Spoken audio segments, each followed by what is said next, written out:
April 9, 1865, and the Civil War has just ended. With the outcome produced, you would expect a new wave of freedom and equality to sweep the nation. America made its promise and amendment, so what could go wrong? From 1865 to 1866, black codes were passed in Mississippi and eventually spread across the United States of America. These black codes were a set of laws that differed from state to state. They were created to oppress African Americans and hold them back within society. Black codes negatively affected African Americans' rights and responsibilities. The lines in which who was responsible for making, enforcing, and governing these codes were extremely blurry. This event left a horrible scar on American history. However, it eventually led to the 14th Amendment. Due to this, current American society preaches inclusivity, equality, safety, and liberty. Though, the impact left from these black codes still haunt the African American community to this day.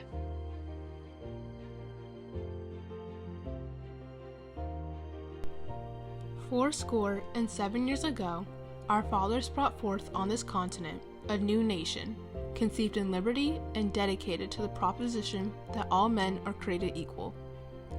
That was a quote from Abraham Lincoln's Gettysburg Address. The Civil War was a battle between the North and the South, which went on from 1861 to 1865. The Civil War in itself is a grand display of the battle for rights and the questioning of responsibility. The North felt that if slavery existed in America, then America was not really what it claimed to be, the land of the free. The North was also industrializing at this time. The South, however, was still operating on slave labor-intensive crops. As time went by, the North and the South would quickly lose trust. To add on to that, new states would join America and would throw off the even balance of slave and free states. Due to this, many different compromises were made, such as the Missouri Compromise and the Compromise of 1850. These compromises eventually led to the Fugitive Slave Act. All of these compromises would soon be upended when a man named Stephen A. Douglas, a Democratic senator from Illinois, suggested that Nebraska and Kansas be open to slavery. However, since they were above the Missouri Compromise line, the northern states did not agree upon this notion. Southern states, on the other hand, felt that the territories themselves should be able to decide if they wanted to be free areas or slave areas. Eventually, Kansas and Nebraska decided against slavery. This only creates more tension between the North and the South. In 1857, the Supreme Court ruled in the Dred Scott case that any person of African descent could not sue for their freedom no matter what. This derailed any progress made so far when it came to people of color. Many slaves escaped during this time using the Underground Railroad. Though the discussion of freedom was of extreme importance for people of color, for many white people it was less about morality and more about economic prosperity. Abraham Lincoln knew that slavery was morally wrong and consistently spoke up about it, which helped him climb up the ladder politically in the North. Around this time, the South began to feel oppressed and outnumbered by the North. One by one, 11 slave states left the Union. The Confederates struck first in April of 1861, and the Battle of Fort Sumter is often considered the beginning of the American Civil War. After a long, brutal, and bloody period of battles and war, General Lee had been cornered by the Union fighters who were led by Ulysses S. Grant. He saw no point in fighting any longer and surrendered on April 9, 1865. From this point on, an era of Reconstruction began, and the last few Confederate parts were unionized. However, this was not the end of the strenuous fight for the rights of African Americans.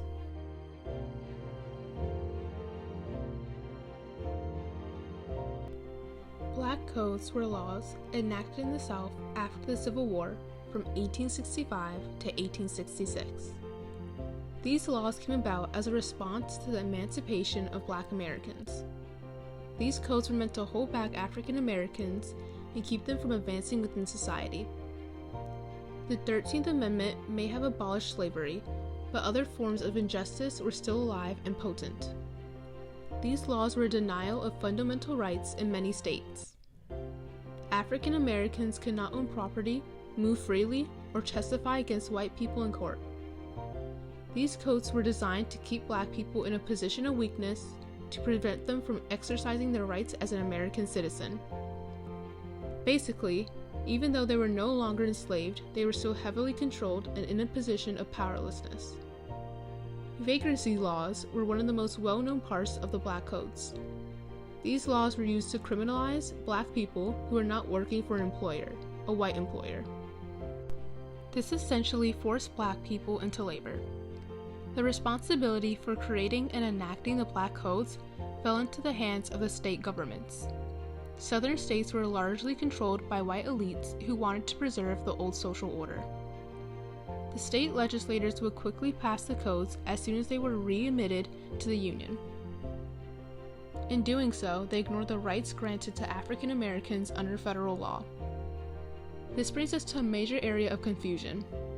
Who was responsible for ensuring that these laws were just and constitutional?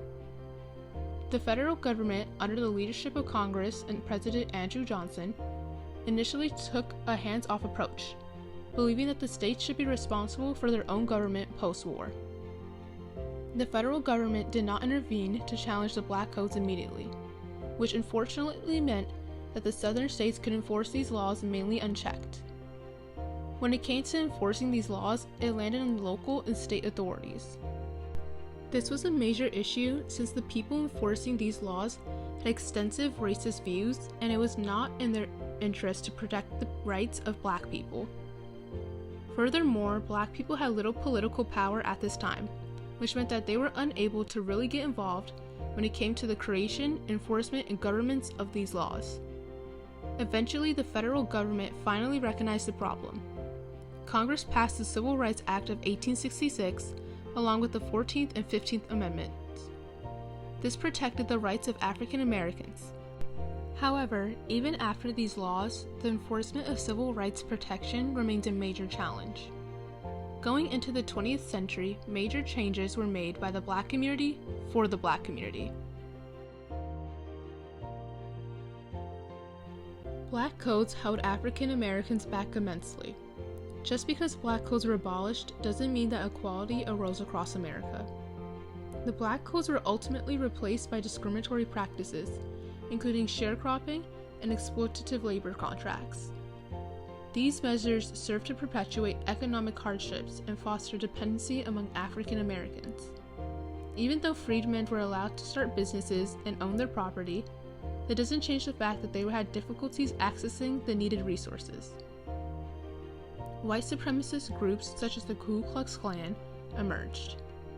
The KKK reigned terror across America and is still active today, though its power has diminished.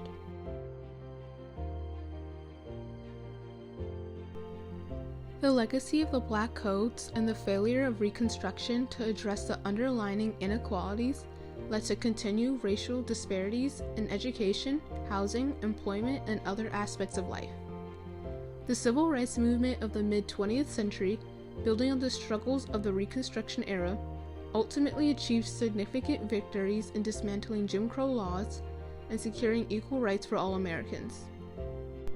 Discriminatory practices in housing and mortgage lending and the legacy of segregation continue to affect the wealth and economic opportunities of Black communities. The Black Code's emphasis on limiting education for Black people has had a long-lasting impact on the educational attainment and achievement gap between Black and white students. The Code's emphasis on criminalizing Black people for minor offenses and vagrancy laid the foundation for the racial biases and inequalities that persist in the criminal justice system today. The disproportionate number of Black people in prisons and jails, coupled with harsher sentencing for similar crimes compared to white individuals, reflects the legacy of the Black Codes and the ongoing struggle against racial profiling and discriminatory policing practices. The Black Code's resurrection of voting rights for Black men laid the groundwork for later voter suppression tactics used to limit Black political participation. The legacy of the Black Codes and the subsequent racial injustice have had a profound impact on the mental and emotional health of Black communities, creating a cycle of intergenerational trauma and poverty. The experience of racism and discrimination associated with the Black codes and their legacy can lead to physiological distress, anxiety, and depression in Black individuals and communities. The legacy of the Black codes and the subsequent racial discrimination can harm the identity and self-esteem of Black people, leading to feelings of marginalization and powerlessness.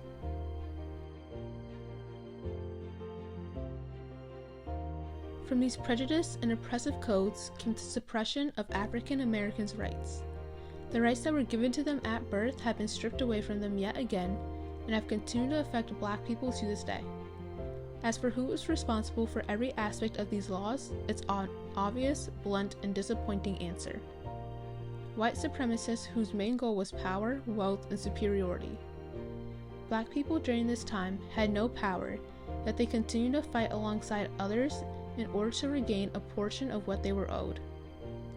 In the context of the Earth's history, Black codes were not present for long, but in the context of those oppressed and marginalized, it was an eternity. Black codes had often been overlooked. It's important to make sure that this pivotal point in which rights and responsibilities are challenged is never forgotten.